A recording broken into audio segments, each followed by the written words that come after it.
이번 시간에는 사례 관리에 대해서 살펴보도록 하겠습니다. 우선 이 사례 관리 자료가 첨부되어 있는 자료 다운받는 방법에 대해서 설명을 드려보겠습니다.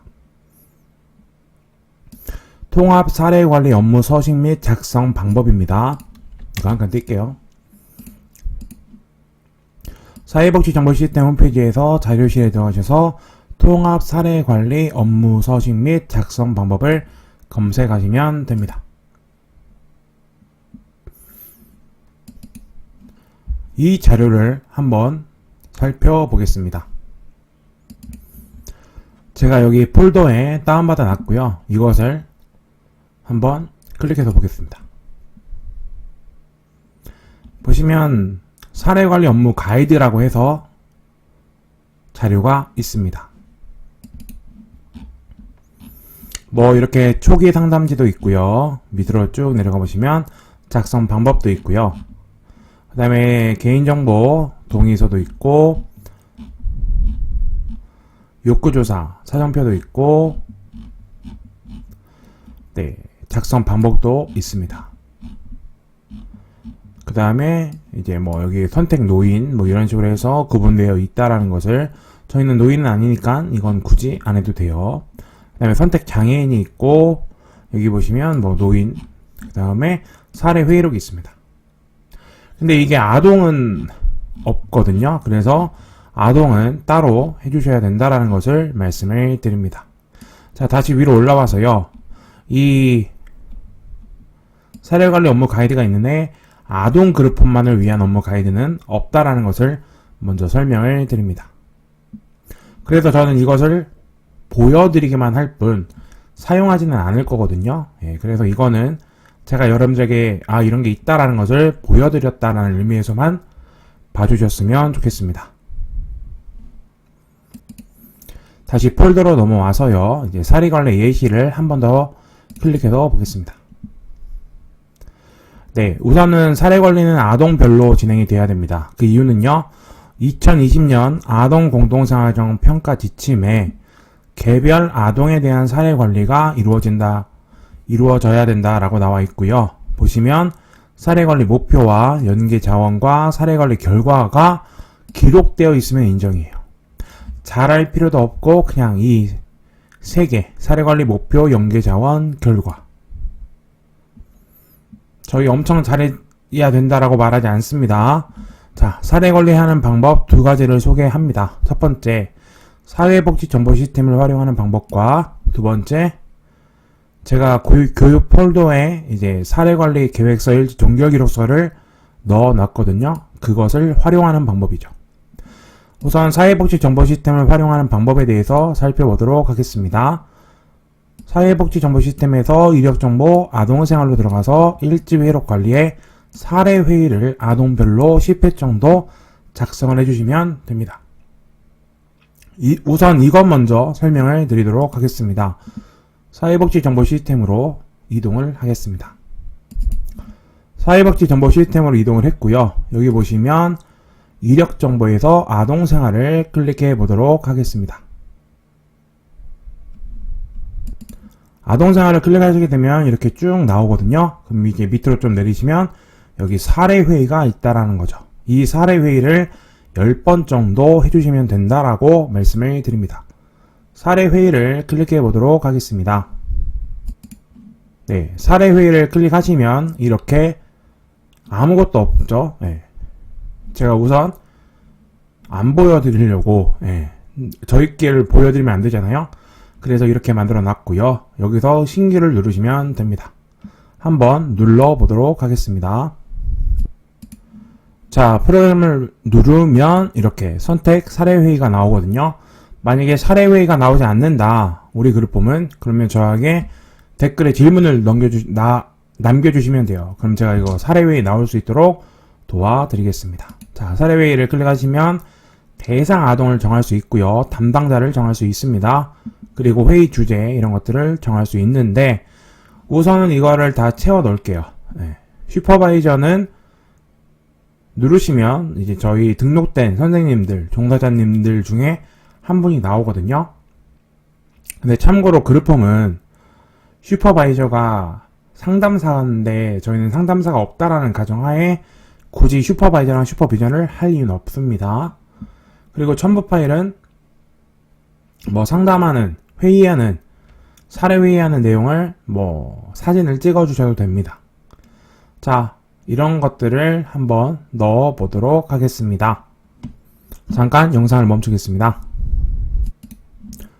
자, 이렇게 입력을 해놨습니다. 뭐 참석자, 장소, 목표 달성, 서비스 내용, 뭐 평가, 계획 이렇게 넣었는데요. 이 내용들은 두 번째 방법에서 제가 설명을 드리려고 하기 때문에 넘어가겠습니다. 자, 그리고 10시에 했다고 할게요. 10시 30분까지 했다고 할게요. 1시간 단위로 하는 거를 꼭 기억해 주셨으면 좋겠습니다. 자, 저장을 눌러 보도록 하겠습니다. 저장을 누르시게 되면 이렇게 사례회의 했다는 게 뜹니다. 예, 여기 초기라고 되어 있고 아동명이 있고 원래 슈퍼비전이 있어야 되는데 저희 글 보면 이게 할 수가 없죠. 네, 여기까지 해주시면 되고요. 자, 여기서 이제 뭘 해야 되냐, 단계 추가를 누르시면 됩니다. 한번 눌러보도록 하겠습니다. 단계 추가를 누르시면 중간 단계와 있고 종결 단계가 있겠죠. 마지막 때 이 종결을 누르시면 되고요. 저희가 뭐 10번 정도 해야 된다 하면 9번째까지는 중간을 누르시면 됩니다. 그 다음에는 장소나 뭐 목표 달성도, 서비스 내용, 평가 이런 것들은 다 똑같거든요. 네. 그리고 종결도 내용은 어차피 똑같습니다. 이런 식으로 해서 초기, 중간, 종결을 1년에 아동 1명당 10번씩을 해주시면 된다라고 말씀을 드립니다. 이 내용들은 제가 일부러 말 안 했지만 이 내용들은 두 번째 방법에서 하도록 하겠습니다. 그리고 참고로 한 가지 더 말씀을 드릴 게 뭐냐, 우선은 여기는 끝났어요. 네. 근데 처음 화면으로 돌아가서 제가 말씀을 드려보도록 하겠습니다. 사회복지정보 시스템 처음 화면으로 넘어가 보도록 하겠습니다. 사회복지정보 시스템 처음 화면으로 넘어왔고요. 여기서 이력정보 아동생활로 해서 사례관리를 들어가는데 여기 자립지원도 클릭하시면 사례회의가 있어요. 한번 클릭해 보도록 하겠습니다. 이력정보에서 자립지원을 클릭해 보도록 하겠습니다. 자, 보시면 이렇게 자립지원 업무로 넘어왔는데요. 뭐 보호아동수 이런 것들은 제가 알려드릴 수가 없으니 넘어가고요. 여기 보시면 사례관리가 있고 사례관리 일지가 있습니다. 이 사례관리 일지를 클릭해 보도록 하겠습니다. 사례관리 일지를 클릭하시면 되면 굉장히 비슷해요. 그리고 뭔가 좀 전문적으로 되어 있어요. 근데 중요한 것은 여기 있는 선택할 수 있는 아동은요, 자립 지원에 해당되는 아동의 나이대 15세 이상의 아동들만 선택이 가능하다라는 사실을 기억해 주시면 됩니다. 근데 저희는 모든 아동들을 다 사례관리 해야 되잖아요. 그래서 아동생활에서 사례관리를 해야 되고, 여기 자립지원에서 사례관리는 모든 아이들 다 할 수 없다.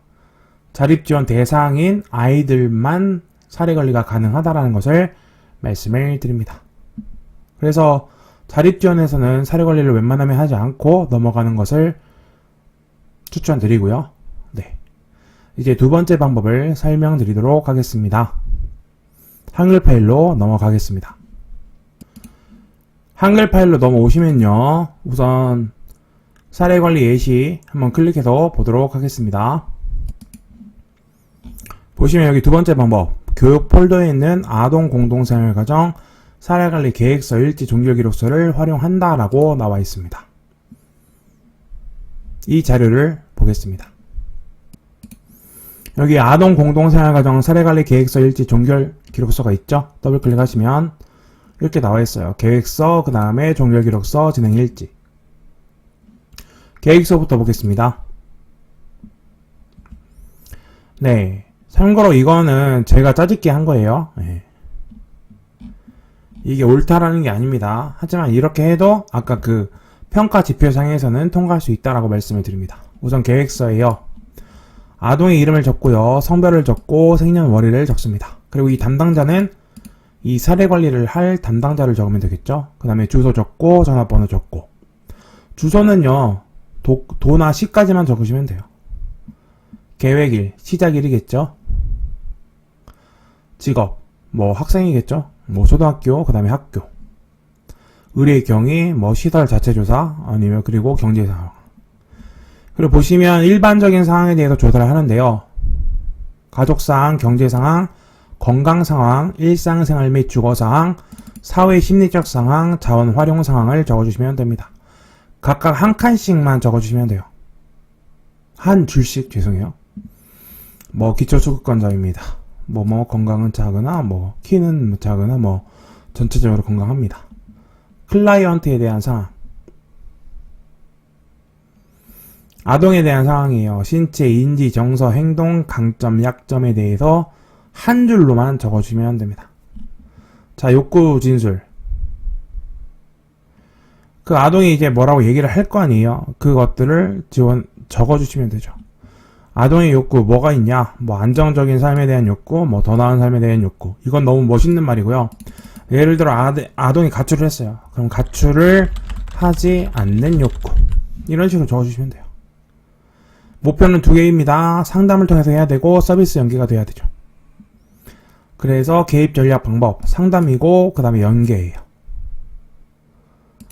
자원 연계.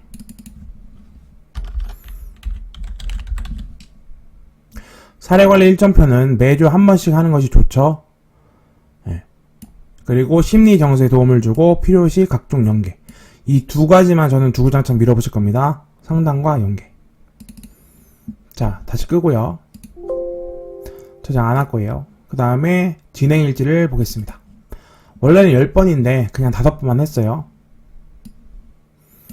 이 아동의 이름 적고 일시 적고 담당자와 장소를 적고요. 목표. 여기는 식습관 개선이에요. 그래서 서비스 총 5번의 상담을 할 거고 지속적인 관찰을 할 거고 필요시 자원을 연계할 거예요. 2021년 부터 뭐뭐까지 계획했으며 첫 번째 상담 진행. 자, 목표 달성 및 서비스 평가입니다. 보시면 상담을 하는 게 맞죠. 그 다음에 아동의 식습관 개선을 위해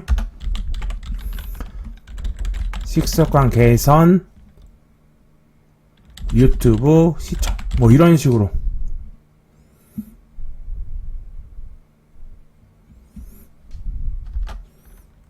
을 보여준 것이 효과적이었다.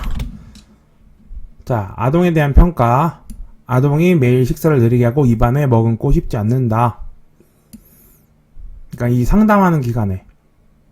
그다음에 역할 평가. 꼭꼭 더 씹어먹을 수 있도록 이야기를 나눴다. 기타. 비밀 정보에 속하죠. 그리고 종사자와 하는 상담을 통하여 사례관리 진행. 추후 꾸준한 상담 및 각종 서비스 연계. 2번째 회를 볼게요. 똑같아요. 여기 보시면 2번째 상담. 아동이 식사를 하다가 장난감을 가지고 와 놀이를 함. 식사를 다 한 후 놀이를 할 수 있도록 이야기를 나누고. 그냥 이런 것들이죠. 이런 것들로 총 5번. 마지막 5번째 볼까요? 여기는 왜 게임 중독이라고 적어놨을까요? 아무튼 넘어갈게요. 사람은 완벽할 수 없어요. 아동이 입안에 음식물을 가둬놓고 이야기를 하며 음식에 입속에 음식물을 튀겨 식사 시에 반복적으로 가족 구성원들과 트러블을 일으킴.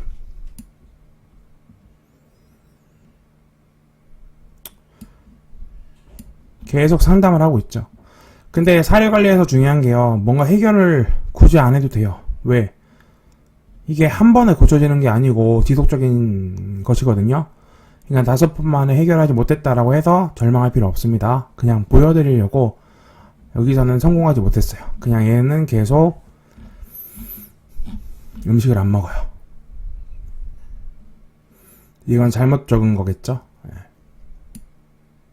아동이 뭐 지속적으로 나아지지 않았다 뭐 이런 식으로 적던가? 근데 이거는 참 잘못 적은 거. 그냥 넘어갈게요.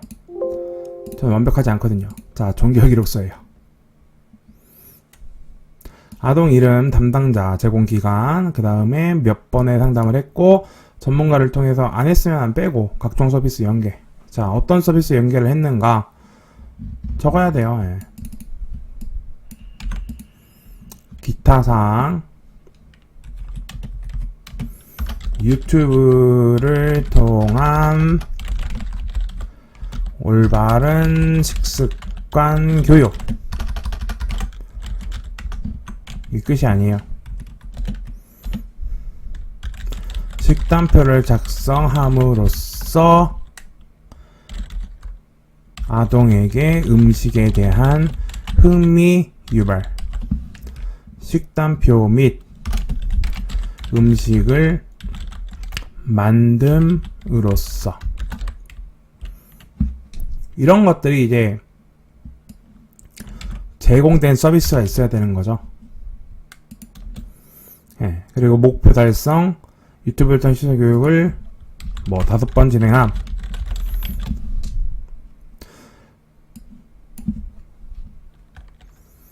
뭘 만들었다고 할까요? 샌드위치를 만들. 이런 식으로 달성 정도, 이런 식으로 적어주시면 되고, 사후제도 관리, 상담 및 서비스 연계, 그 다음에 각종 상담 진행. 보시면요, 되게 대충 만든 것 같아요. 근데 내용은 다 있어요. 네, 전 이걸 추천드립니다. 아니면 이 내용을 그대로 사회복지 정보 시스템에 사용하는 것을 추천을 드립니다. 왜 제가 이렇게 말을 할 수 있냐면요, 아직 아동 공동생활에 관한 사례관리, 계획서 이런 것들 매뉴얼이 없어요. 그래서 각각 원하시는 대로 사용하시면 된다라고 말씀을 드립니다. 여기까지 사례관리에 대해서 살펴보았고요. 궁금하신 점이 있으면 댓글이나 댓글로, 유튜브 댓글로 글을 남겨주셨으면 좋겠습니다. 수고하셨습니다. 다음 교육 영상에